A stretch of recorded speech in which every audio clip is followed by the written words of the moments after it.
210 mil habitantes. A cidade do interior de São Paulo que virou manchete no Brasil todo. Muitas pessoas estão comentando, né? Hackeou o muro, não hackeou. Os acusados de hackeamento, Walter, Danilo e o casal Gustavo e Suelen, todos de Araraquara. Durante a semana, o Fantástico esteve aqui em vários endereços, atrás de pessoas que conhecem os 4 acusados de hackear algumas das maiores autoridades do país. Eu sinceramente não sabia, não tinha esse conhecimento assim, que ele podia fazer algo tão grande assim.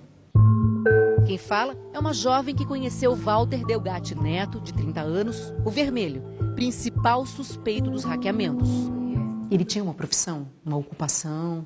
Eu só sabia de um carro que ele tinha, uma BMW, mas eu sabia que ele tinha uma vida boa, assim, porque ele mesmo relatava. E ele falava que era herança. Ele só começou a fazer faculdade, né? Do quê? De Direito. Segundo amigos, Walter chegou a cursar um ano de Direito. A jovem, ouvida pelo Fantástico, confirma a ligação de Vermelho com os outros suspeitos. Ele não dava detalhes, ele só falava que eles se conheciam há muito tempo. O Gustavo, eu cheguei a ver uma vez ele pessoalmente. O Walter, ele chegava a comentar que ele sabia, entendia muita coisa de internet. Quando ele vinha me falar alguma coisa, ele falava, eu sou bem fuçado. Eu sabia que ele gostava de mexer com essas coisas de computador.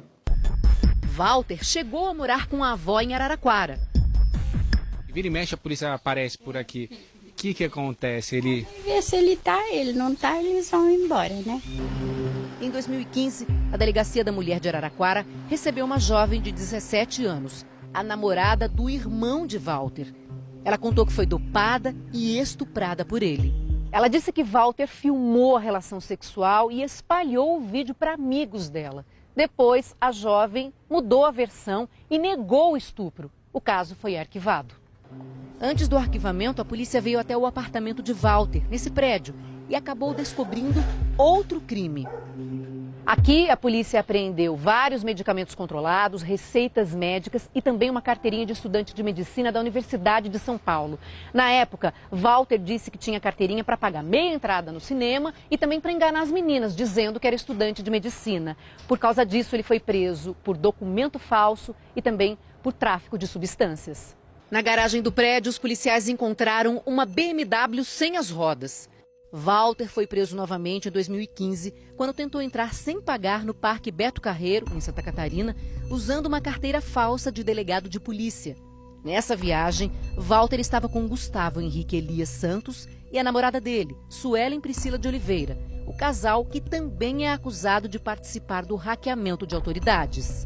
No mês passado, Walter deu sinais de que estava preocupado com a polícia. O episódio aconteceu em Araraquara e foi narrado por uma jovem que teve relações sexuais consentidas com ele dentro de uma Land Rover. Ela registrou um boletim de ocorrência dizendo que quando eles passavam de carro perto da rodoviária, Walter viu uma viatura de polícia. Ficou muito nervoso, expulsou a jovem do carro. Ela não conseguiu nem pegar as chaves de casa. 47 dias depois, Walter Delgatti Neto foi preso pela Polícia Federal num apartamento neste prédio em Ribeirão Preto, alugado em nome de Danilo Cristiano Marques, o outro acusado de hackear telefones, que também está preso. No depoimento à Polícia Federal, Danilo disse que não conhece nenhuma ocupação profissional que tenha sido exercida por Walter ao longo dos anos. Falou que o amigo sempre teve confusões com a polícia e relatava ser vítima constante de extorsões. Danilo contou aos policiais que Walter, às vezes, aparecia com carros luxuosos e que a ostentação de patrimônio atraía a atenção da polícia. Afirmou que não sabe dizer como Walter conseguia dinheiro para pagar as extorsões, nem para comprar os veículos. Disse que emprestou o nome para Walter alugar o imóvel em nome da amizade, sem receber nenhum pagamento ou vantagem por isso. Que a internet do apartamento ficou em seu nome, Danilo, e que emprestou para Walter uma conta bancária, pediu um cartão extra e só Walter movimentava essa conta. Ele confirmou que fez operações de câmbio, segundo ele, a pedido de Walter, que disse ter extrapolado o limite de compra de dólares. Nós não conseguimos contato com os advogados de Danilo. Na investigação, a Polícia Federal já tinha encontrado operações financeiras suspeitas feitas em 2016 por Walter e Danilo. Eles compraram dólares e euros em casas de câmbio dos aeroportos de Natal e do Rio de Janeiro, num total de R$90 mil. Segundo a polícia, os dois teriam comentado que usariam o dinheiro para comprar armas. O perfil dessas pessoas é relacionado a estelionato bancário eletrônico, cartões de crédito e débito, o que é muito comum e a Polícia Federal já tem alguma expertise nesse tipo de investigação. Em depoimento, Walter admitiu ser o autor dos ataques a telefones de autoridades através do aplicativo Telegram. Disse que, em março de 2019, descobriu que havia uma forma de acessar a conta de Telegram de outras pessoas. Contou que inicialmente hackeou o celular do promotor de Araraquara, Marcel Zanin Bombardi, responsável pela denúncia contra ele no caso dos remédios. Com a agenda da conta do Telegram de Zanin, Walter foi invadindo os celulares de outras autoridades da justiça e de políticos.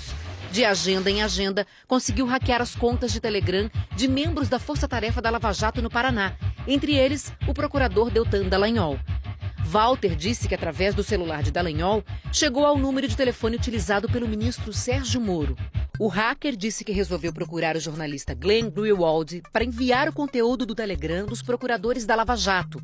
Glenn é fundador do site The Intercept Brasil, que desde o dia 9 de junho vem publicando diálogos atribuídos a Moro e a procuradores da Lava Jato. As conversas mantidas no Telegram mostrariam, segundo o site, que Moro não teria tido um comportamento isento como juiz da Lava Jato. Para chegar a Glenn, o hacker afirma que invadiu os celulares de outras autoridades. Na agenda da ex-presidente Dilma Rousseff, encontrou o número da ex-deputada Manuela Dávila, do PCdoB, que foi candidata a vice-presidente na chapa de Fernando Haddad, do PT, nas eleições de 2018. Segundo ele, ligou para Manuela e pediu contato de Glenn. Walter contou que inicialmente Manuela não estava acreditando nele. O hacker então enviou uma gravação de um áudio com conversa entre dois procuradores da República. Segundo ainda o depoimento de Walter, logo depois ele recebeu uma mensagem de Glenn pelo Telegram afirmando que tinha interesse no material. O hacker disse à PF que começou a repassar os conteúdos dos procuradores para o jornalista. Numa rede social, a ex-deputada Manuela Dávila afirmou que recebeu uma mensagem de uma pessoa dizendo que tinha obtido provas de graves atos ilícitos praticados por autoridades brasileiras, que gostaria de divulgar o material. Segundo a nota, Manuela repassou para essa pessoa o contato do jornalista Glenn Greenwald. Ela afirmou que a pessoa não se identificou. Walter Delgatti Neto disse que nunca recebeu qualquer valor, quantia ou vantagem em troca de material disponibilizado ao jornalista Glenn Greenwald. O site The Intercept declarou que não comenta assuntos relacionados à identidade de suas fontes anônimas. Gustavo, outro preso na operação desta semana, é o DJ Guga, que organizava festas em Araraquara. Ele é amigo de Walter há anos e no depoimento à Polícia Federal disse que tem no Telegram uma mensagem de Walter se vangloriando de ser o autor da invasão do celular do ministro Moro. Declarou ainda que, numa conversa por telefone, Walter disse que iria vender o conteúdo das contas de Telegram de autoridades para o Partido dos Trabalhadores. O PT afirmou que tomará as medidas judiciais cabíveis contra os agentes e os responsáveis pelo que classificou de mais esta farsa. O partido disse ainda que é criminosa qualquer tentativa de envolver o PT num caso em que o ministro Sérgio Moro é que tem que se explicar à justiça e em que o maior implicado era filiado ao DEM. Walter Delgatti, o principal suspeito dos hackeamentos, era filiado ao DEM e foi expulso do partido na última quinta-feira. Na casa em que Gustavo e Suelen foram presos, a polícia encontrou quase R$100 mil em dinheiro. Gustavo contou à Polícia Federal que estava com Walter quando ele foi preso com cartões de banco e cheques falsos. Na ocasião, segundo Gustavo, Walter tinha um extrato bancário de R$1.800.000 na conta. Gustavo afirmou que Walter tinha fraudado o extrato com o objetivo de se vangloriar. A investigação da Polícia Federal descobriu que Gustavo e a mulher Suelen movimentaram R$627 mil em 5 meses. Mas o casal declarou renda mensal de R$5 mil. Gustavo diz que é investidor de criptomoedas, principalmente Bitcoin. Perguntado onde estão as senhas e chaves de acesso de suas contas, permaneceu em silêncio. O meu cliente nega, o Gustavo nega que tenha hackeado, ele nega veementemente que não tem envolvimento nenhum com isso, né? A Suelen, fica difícil até dela negar, porque todas as perguntas que foram feitas para ela nem entendia do que se tratava, né? Em depoimento, Suelen também não soube dizer qual a profissão ou ocupação de Walter. Declarou que ele aparentava possuir recursos financeiros porque sempre frequentava bons restaurantes e hotéis de qualidade. Mas a vida de ostentação virou caso de polícia em São Paulo. Em 2015, a administração de um hotel o acusou de ter ido embora sem pagar R$1.000. Em outro hotel, foi acusado de pagar a conta com o cartão de outra pessoa.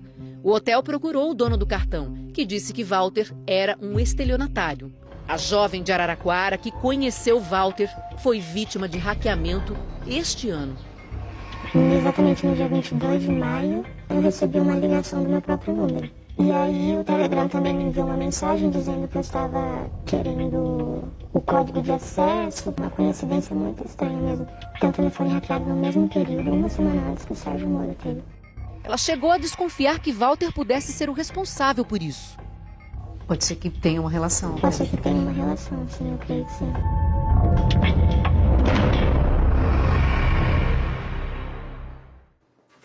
Pela primeira vez, os advogados de Walter Delgatti Neto se manifestaram publicamente sobre a invasão de celulares de autoridades.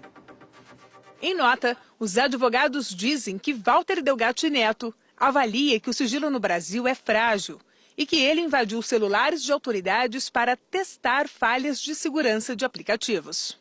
Os advogados afirmam ainda que o conjunto das informações está devidamente resguardado por fiéis depositários, nacionais e internacionais. Sobre Walter, o texto também diz que ele não é filiado a agremiações político-partidárias e é desinteressado em política institucional. Entretanto, Walter Delgatti Neto era filiado a Democratas. Ele foi expulso do partido na última quinta-feira. Walter Delgatti Neto e os outros 3 investigados poderão conversar com o juiz responsável pela investigação numa audiência de custódia agendada para esta terça-feira pela manhã. As prisões temporárias foram prorrogadas e são válidas até quinta-feira. No fim do inquérito, suspeitos poderão responder por organização criminosa, invasão de dispositivo eletrônico e interceptação telefônica ilegal. De acordo com o jurista Eduardo Mendonça, quem guarda conscientemente arquivos e documentos obtidos de forma criminosa pode ser considerado cúmplice do crime.